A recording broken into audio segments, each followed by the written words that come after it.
और अब बात मौसम विभाग के येलो अलर्ट की। प्रदेश के 11 जिलों में ये येलो अलर्ट जारी किया गया है। मौसम विभाग ने जारी किया येलो अलर्ट। 11 जिलों में भारी बारिश की चेतावनी। सिरोही, चित्तौड़गढ़, उदयपुर, बांसवाड़ा, डूंगरपुर, भीलवाड़ा, राजसमंद, कोटा, बांदा, झालावाड़ और बूंदी जिले में बारिश हो सकती है, भारी बारिश हो सकती है और मौसम विभाग ने चेतावनी दी है, येलो अलर्ट जारी किया है।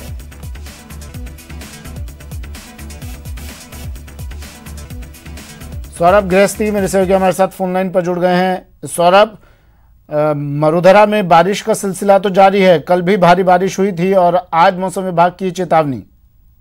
बिल्कुल, आज मौसम विभाग ने 11 जिलों के लिए येलो अलर्ट जारी किया है, जहां पर मेघ गर्जन के साथ कहीं कहीं पर भारी बारिश की चेतावनी मौसम विभाग की ओर से दी गई है। दरअसल बंगाल की खाड़ी और उड़ीसा और पश्चिम बंगाल के आसपास के क्षेत्र में एक कम दबाव का क्षेत्र बना हुआ है, जो दक्षिण गुजरात की तरफ बढ़ने की संभावना है। इसलिए आज से प्रदेश के जो दक्षिण पूर्वी हिस्से हैं उन जिलों में भारी बारिश जो है वो हो सकती है, जिसमें चित्तौड़गढ़, सिरोही, उदयपुर, बांसवाड़ा, डूंगरपुर, भीलवाड़ा, राजसमंद, कोटा, बारा, झालावाड़, ये वो जिले हैं जहां पर बारिश की संभावना जो है वो मौसम विभाग ने जताई है। आज भी राजधानी जयपुर में सुबह हल्की बारिश का जो दौर है वो देखने को मिला था, लेकिन आज दिन भर में इन जिलों में जो है वो बारिश हो सकती है। और अगले 3-4 दिन, क्योंकि पिछले दिनों मानसून जो है वो प्रदेश में कमजोर हुआ था, लेकिन अगले कुछ दिनों में मानसून और पूरी तरह से सक्रिय रह सकता है और कई जिलों में बारिश के दौर जो है वो जारी रहने वाला है। चलिए, शुक्रिया सौरभ तमाम जानकारी के लिए। कल भी मरुधरा में कई जगहों पर जमकर बारिश हुई थी, जमकर काले बादल बरसे थे। मरुधरा वासियों को गर्मी और उमस से राहत मिली थी। 4 तस्वीरें प्रदेश भर में अलग अलग जगहों से, जयपुर, अजमेर, बूंदी और भरतपुर की तस्वीरें।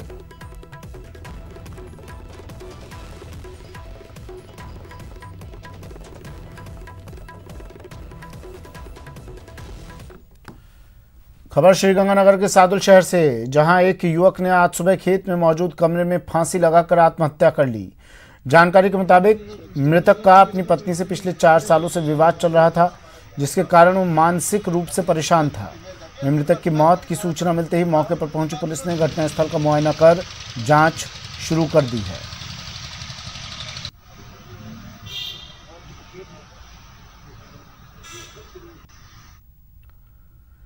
श्रीगंगानगर पुलिस ने अंतर्राष्ट्रीय सीमा क्षेत्र में हिंदुमल कोट के पास 3 संदिग्ध विदेशी नागरिकों को पकड़ा है। पुलिस को एक विदेशी युवती और 2 विदेशी युवक एक कार में संदिग्ध घूमते मिले थे। पुलिस और एजेंसियां तीनों से पूछताछ में जुटी हैं।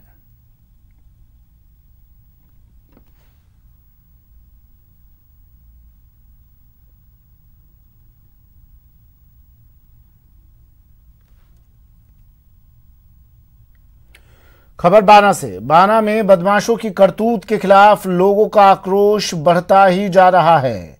मांगरोल रोड स्थित मंदिर में बदमाशों ने न सिर्फ जमकर उत्पात मचाया, बल्कि भगवान की मूर्तियों का भी अनादर कर दिया। जैसे ही लोगों को इसकी जानकारी मिली, वे मंदिर परिसर के आसपास जुटने लगे।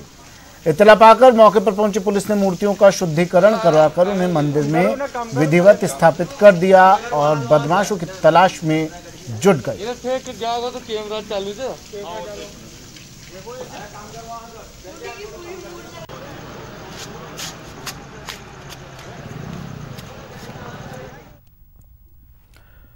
आपने मंदिर करती उपखंड कार्यालय पहुंची और उपखंड अधिकारी को ज्ञापन सौंपा।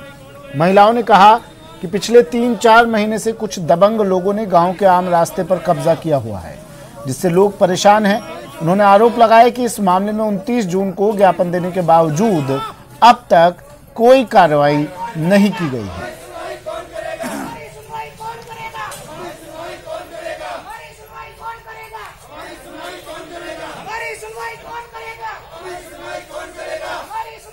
एटीएम शाम की दंडों देते अरदास की है। हमारे 3 डाणियों में रास्ता अवरुद्ध हो रहा है। 40 साल से 3 डाणी फंसी हुई है। हमारी कोई सुनाई नहीं होती है। हमारे बाल बच्चे वहीं रहते हैं घर पर, शिक्षा नहीं मिलती है, सामान अवरुद्ध हो रहा है बिल्कुल भी। 40 साल से डाणी बसी हुई है। डाणी बोराड़ा, डाणी जज्जर, डाणी मुरलिया बड़ाई, इन डाणियों में बहुत ज्यादा परेशानी हो रही है। बच्चा बच्ची खासा बड़ाई को पानी डाणियाँ पड़ती है, तो उनमें कहीं तो कार्रवाई करो। गाँव का नहीं सुनते, डाणी बड़ाई, डाणी बोराड़ा, कोई सरपंच सुने, कोई प्रधान सुने। बीकानेर के खाजूवाला में केएचएम नहर टूट गई है। नहर के 17 केएचएम के पास करीब 60 फीट का कटाव हुआ है। मिली जानकारी के मुताबिक काफ़ी मात्रा में कचरा आने के कारण नहर ओवरफ्लो हो गई, जिसकी वजह से कटाव हुआ। मौके पर पहुंचे किसानों ने इसकी सूचना सिंचाई विभाग को दे दी है।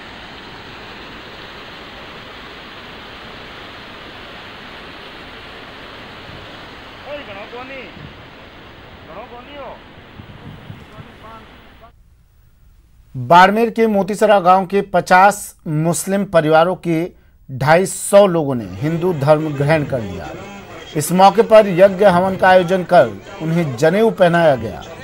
हिंदू धर्म ग्रहण करने वाले लोगों ने इसे घर वापसी बताया है। उन्होंने कहा कि मुगल काल में उनके पुरखों को जबरदस्ती मुसलमान बनाया गया था, लेकिन अब हम फिर से बिना किसी दबाव के हिंदू धर्म अपना रहे हैं।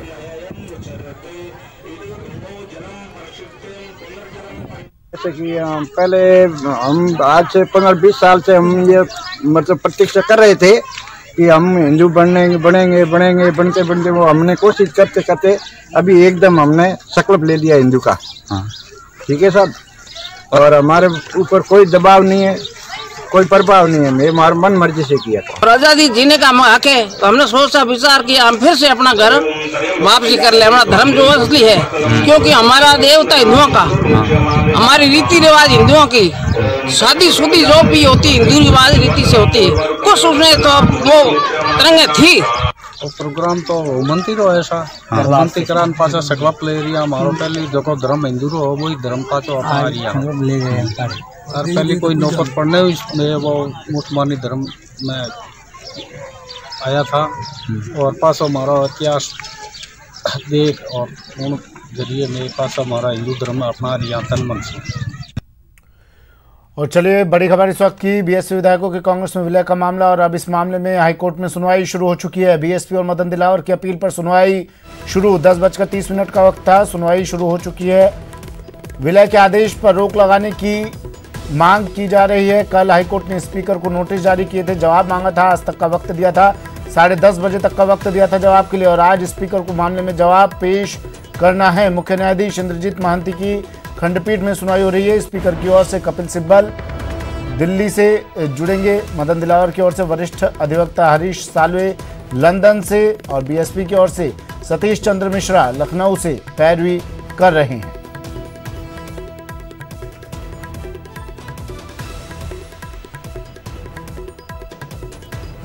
बीएसपी विधायकों के कांग्रेस में विलय का मामला, और ये भी कहा जा रहा था कि नोटिस का तामील कैसे कराया जाए, क्योंकि विधायक तो बाड़ेबंदी में हैं, और आज कांग्रेस में विलय के इस मामले पर बीएसपी विधायकों के कांग्रेस में विलय के मामले पर सुनवाई शुरू हो चुकी है। कोर्ट ने स्पीकर से जवाब मांगा था, आज तक का वक्त दिया था, 24 घंटे का वक्त दिया था, और आज 10:30 बजे तक स्पीकर को अपना जवाब पेश करना था। बीएसपी और मदन दिलावर की अपील पर सुनवाई ये हो रही है। कुछ देर बाद इस पर फैसला आ सकता है या फैसला सुरक्षित रखा जा सकता है। जो भी होगा थोड़ी देर बाद ये साफ हो जाएगा क्या होने वाला है। हाईकोर्ट ने स्पीकर को नोटिस जारी कर जवाब मांगा था। कल विलय के आदेश पर रोक लगाने की मांग की गई है और इस पर सुनवाई शुरू हो चुकी है।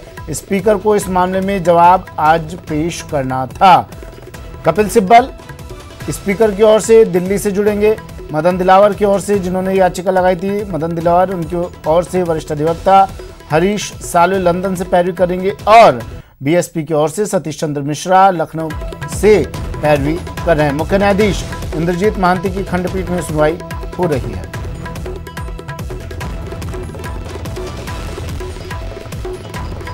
सचिन कुमार मेरे सहयोगी हमारे साथ फिर से जुड़ गए हैं जयपुर हाईकोर्ट के बाहर से। सचिन, सुनवाई शुरू हो गई है? बिल्कुल, देखिए सुमित, सुनवाई शुरू हो चुकी है। अपने तय समय से थोड़ा सा लेट जरूर सुनवाई शुरू हुई, लेकिन सभी लोग जो है वो जुड़ चुके हैं वीसी के जरिए और सुनवाई अब जस्टिस सीजे इंद्रजीत महांती की अदालत में सुनवाई शुरू हो चुकी है। कपिल सिब्बल के साथ अब जो है सलमान खुर्शीद जो हैं वो भी वीसी के जरिए जुड़े हैं। थोड़ी देर पहले वीसी के जरिए दिखाई दिए हैं। कपिल सिब्बल ने आज बहस की शुरुआत की और उन्होंने अपनी बहस की शुरुआत में कहा है कि विधानसभा जो स्पीकर हैं उनकी ओर से उन्होंने कहा है कि जो अपील है वो मेंटेनेबल नहीं है, क्योंकि जिसकी बात हम कर रहे थे कि सिंगल बेंच ने भी स्टे एप्लीकेशन को भी खारिज नहीं किया, केवल नोटिस जारी किए हैं और इसके आधार पर जो है आप जो है वो अपील सुन रहे हैं, तो वो अपील जो है मेंटेनेबल नहीं है। इस तरह के आर्गुमेंट जो हैं वो आज सबसे पहले कपिल सिब्बल ने शुरुआत की है और उन्होंने अपने आर्गुमेंट कोर्ट के सामने रखे हैं और अब लगातार कपिल सिब्बल इसी मामले को लेकर बहस कर रहे हैं। जैसा कि हम पहले भी कह रहे थे कि आज कपिल सिब्बल अगर बहस करेंगे तो उनका जोर इसी बात पर रहेगा कि जो याचिका है वो मेंटेनेबल नहीं है, उसको डीबी नहीं सुन सकती क्योंकि सिंगल बेंच उस पूरे मामले की सुनवाई कर रहा है।